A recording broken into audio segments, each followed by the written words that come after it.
Hello dear students, welcome back to my channel Edu Colors. आज हम इस video में क्लास 9th की भूगोल की वर्कशीट करेंगे 81, जो कि 6 फरवरी को आपको मिलनी है। चैप्टर है प्राकृतिक वनस्पति तथा वन्य प्राणी, और ये रिवीजन वर्क जो हमारा चल रहा है ये है इस चैप्टर का 3rd, ठीक है, यानी कि कार्यपत्रक जो पुनरीक्षण पत्रक है वो 3 है। यहाँ पर हमें करना है 1 से 5 जो नंबर के हमारे क्वेश्चन हैं वो बहुत छोटे हैं, 1 नंबर के हैं, और इनका उत्तर आप एक शब्द या एक पैराग्राफ में, एक लाइन में दे सकते हैं।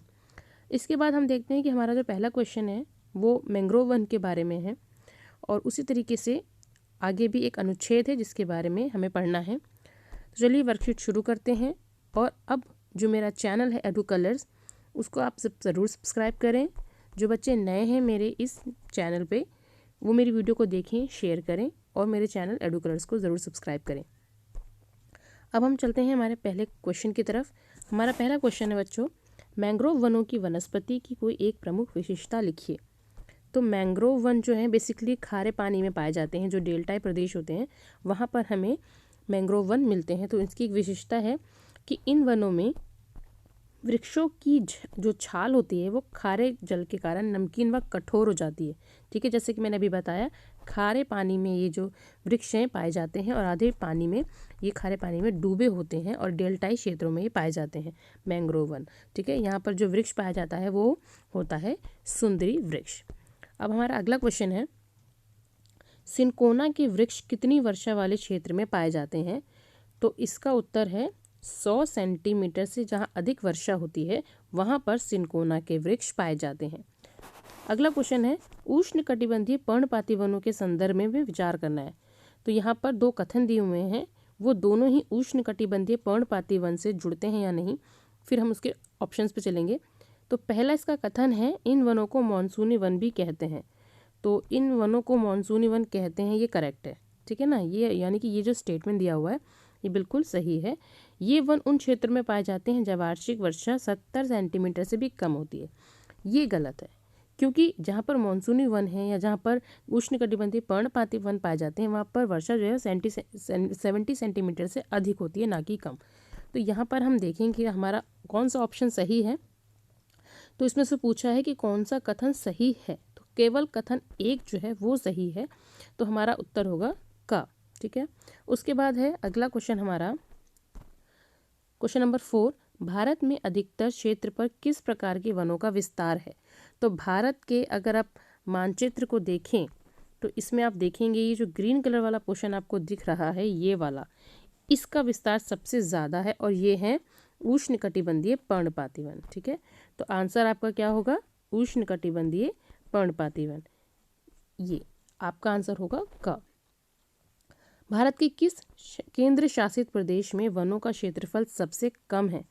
तो अगर भारत में अगर आप यूनियन टेरिटरी की बात करें तो दिल्ली जो है उसका जो वनों का प्रतिशत है यहाँ पर बहुत कम है, सिर्फ 12.97, ठीक है।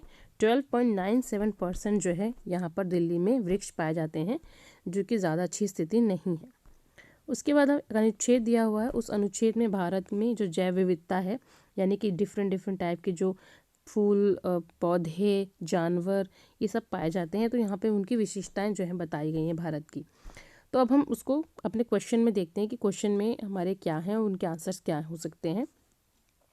तो भारत का विश्व में जैव विविधता के मामले में कौन सा स्थान है। तो 10वां स्थान है, ठीक है। भारत का जैव विविधता में कौन सा स्थान है, 10वां स्थान है, ओके बच्चों। उसके बाद हमारा अगला क्वेश्चन है, भारत में लगभग कितने प्रकार की वनस्पतियां पाई जाती हैं। तो भारत में तकरीबन 47,000 की जो वनस्पति है वो पाई जाती है। अगला क्वेश्चन, भारत में पाए जाने वाले बिना फूलों वाले 2 पौधों के नाम लिखने हैं। तो फर्न या शैवाल, ठीक है, फर्न या शैवाल आप लिख सकते हैं। ये दोनों ही जो हैं बिना फूल वाले पौधे हैं, फर्न व शैवाल। कवक भी लिख सकते हैं, ठीक है, कवक भी लिख सकते हैं। अगला है, भारत जैव विविधता वाला देश है, इस कथन को उपरोक्त अनुच्छेद के आधार पर हमें लिखना है। तो इसका आंसर बच्चों आप लिख सकते हैं, जो हमारा क्वेश्चन नंबर 4 है अपने अनुच्छेद का, उसमें आप लिख सकते हैं यहाँ से लेके हमारा देश भारत विश्व के 12 जैव विविधता वाले देशों में से एक है। लगभग 47,000 विभिन्न जातियों के पौधे पाए जाने के कारण यह देश विश्व में 10वें स्थान पर और एशिया में 4थे स्थान पर है। तो ये आपके चौथे नंबर का जो आंसर है ये यहाँ तक कंप्लीट हो जाएगा। ठीक है, अब देखते हैं हमारा अगला क्वेश्चन है कि भारत में पाई जाने वाली वनस्पति तथा वन्य प्राणियों में विविधता किन कारणों से है। यानी कि जो अलग अलग क्षेत्र में अलग अलग प्रकार के पेड़ पौधे या जानवर पाए जाते हैं, इनके क्या रीज़न है जिसकी वजह से ये अलग अलग पाए जाते हैं। तो इसका आंसर है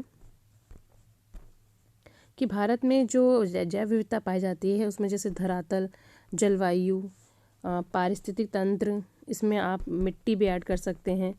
ठीक है, वर्षा, ये सारी चीज़ें ऐड कर सकते हैं और इनकी विविधता होने के कारण देश में वनस्पति तथा वन्य प्राणी जो है वो भी अलग अलग क्षेत्रों में अलग अलग पाए जाते हैं। उसके बाद अगला हमारा क्वेश्चन है, भारत की पश्चिमी घाट की पश्चिमी ढलानों पर पूर्वी ढलानों की अपेक्षा अधिक सघन वनस्पति क्यों है। ठीक है, यानी कि अगर ये मान लीजिए ये पश्चिमी घाट है हमारा, तो यहाँ पश्चिमी घाट की पश्चिमी ढलानों पर अधिक सघन वनस्पति है और पूर्वी घाट पे थोड़ी कम है। तो इसका क्या रीज़न है बेसिकली। तो इसके लिए हम देखते हैं कि जो पश्चिमी घाट के पश्चिमी ढाल पर जो वार्षिक वर्षा होती है वो अच्छी होती है, 300 सेंटीमीटर से भी अधिक होती है, जबकि इसका जो पूर्वी ढाल है वो वृष्टि छाया का प्रदेश है जहाँ पर वर्षा थोड़ी कम होती है, यानी इसके कंपैरिजन में कम होती है। उसके बाद हम देखते हैं कि पश्चिमी घाट में एक सभ्य ढलान है जो कि सूरज की रोशनी अवशोषण के लिए एक बड़ा क्षेत्र प्रदान करता है, लेकिन जो पश्चिमी घाट की पूर्वी ढलान है वहाँ पर इस तरह की स्थिति पैदा नहीं होती है, इसलिए भारत के पश्चिमी घाट की पश्चिमी ढलानों पर अधिक सघन वनस्पति है। ठीक है बच्चों, ये वाला क्वेश्चन हमारा आंसर कंप्लीट होता है। अब यहाँ पर एक क्वेश्चन दिया हुआ है आपको, जो हमारा 9वां क्वेश्चन है, वो बता रखे हैं कि जो अब ये मानचित्र दिया हुआ है इसको देख के हमें बताना है कि कुछ राज्यों में वनों का विस्तार अधिक क्यों है। बेसिकली यहाँ पर आप वन के बारे में देख सकते हैं, जैसे कि यहाँ पर देखेंगे आप, यहाँ मरुस्थलीय वन होते हैं, यहाँ पर पर्णपाती वन है, उष्णकटिबंधीय पर्णपाती वन, इधर उष्णकटिबंधीय सदाबहार वन। ठीक है, और ये वाला जो एरिया है ये मैंग्रोव वन है। तो ये उष्णकटिबंधीय सदाबहार वन। तो ऐसा यहाँ पर जो स्थिति है वो इस तरह से क्यों है, अलग अलग क्षेत्रों में अलग, कुछ क्षेत्रों में जैसे इन क्षेत्रों में ज़्यादा अधिक घने वन जो है वो पाए जाते हैं, इन क्षेत्रों में अलग टाइप के वन पाए जाते हैं। तो ऐसी स्थिति क्यों है, तो इसको हम देखेंगे कि जो पूर्वोत्तर भारत है और जो पश्चिमी घाट के पश्चिमी ढलान है, अंडमान निकोबार द्वीप समूह है, यहाँ पर उष्णकटिबंधीय सदाबहार वन पाए जाते हैं, क्योंकि यहाँ पर साल भर भारी वर्षा होती है, जिसकी वजह से यहाँ की जो वनस्पति है वो हरी भरी रहती है, ये अपनी पत्तियाँ नहीं गिराते और हमेशा साल भर हरे भरे रहते हैं। उसके बाद हम देखते हैं कि कुछ ऐसे वन हैं जो कि आप उष्णकटिबंधीय पर्णपाती वन जिनको आप कह सकते हैं, ये वो वन है जो भारत के काफ़ी हिस्से में पाए जाते हैं, जैसे कि पश्चिमी घाट के पूर्वी ढलानों पर, ठीक है, हिमालय के तराई क्षेत्रों पर, बिहार, उत्तर प्रदेश, उड़ीसा, पश्चिम बंगाल, महाराष्ट्र, आंध्र प्रदेश, कर्नाटक और मध्य प्रदेश। यानी कि भारत के ज़्यादातर हिस्सों में जो है आपको ये वाले वन यानी कि उष्णकटिबंधीय पर्णपाती वन जो है वो मिलेंगे। उसके बाद भारत के जो डेल्टाई प्रदेश हैं, ठीक है, वहाँ पर आपको सुंदरी नामक वृक्ष मिलेंगे, क्योंकि वहाँ पर जो मैंग्रोव वन है वो पाए जाते हैं। बेसिकली गंगा ब्रह्मपुत्र के जो डेल्टाई क्षेत्र हैं वहाँ पर मैंग्रोव वन पाए जाते हैं और यहाँ पर खारा पानी होता है ये।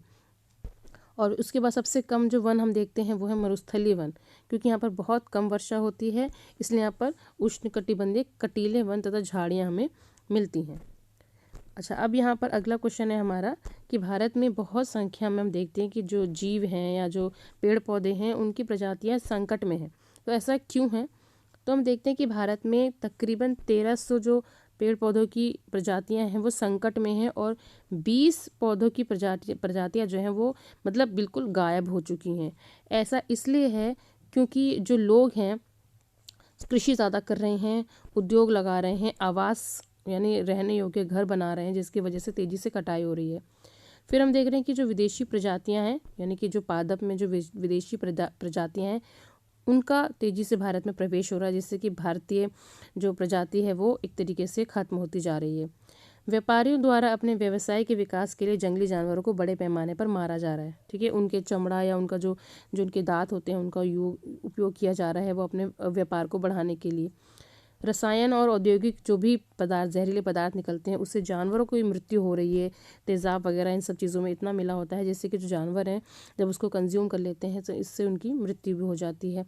तो ये जो यही वजह है कि जिसकी वजह से भारत में जो बहुत सारी जीव जंतु हैं, जो पेड़ पौधे हैं, वो ख़त्म होने की कगार पर पहुंच चुके हैं। ठीक है बच्चों, तो यहाँ पर जो हमारी ये वर्कशीट है क्लास 9 की, वर्कशीट नंबर 81, ये यहाँ कंप्लीट होती है। तो आई होप आपको ये वर्कशीट बच्चों अच्छी लगी होगी, समझ में आई होगी। अगर आपको ये वर्कशीट अच्छी लगी है तो इसे अपने फ्रेंड्स में मेरे इस वीडियो को शेयर करें, वीडियो को लाइक करें और मेरे चैनल एडू कलर्स को ज़रूर सब्सक्राइब करें। वीडियो देखने के लिए बच्चों थैंक यू सो मच।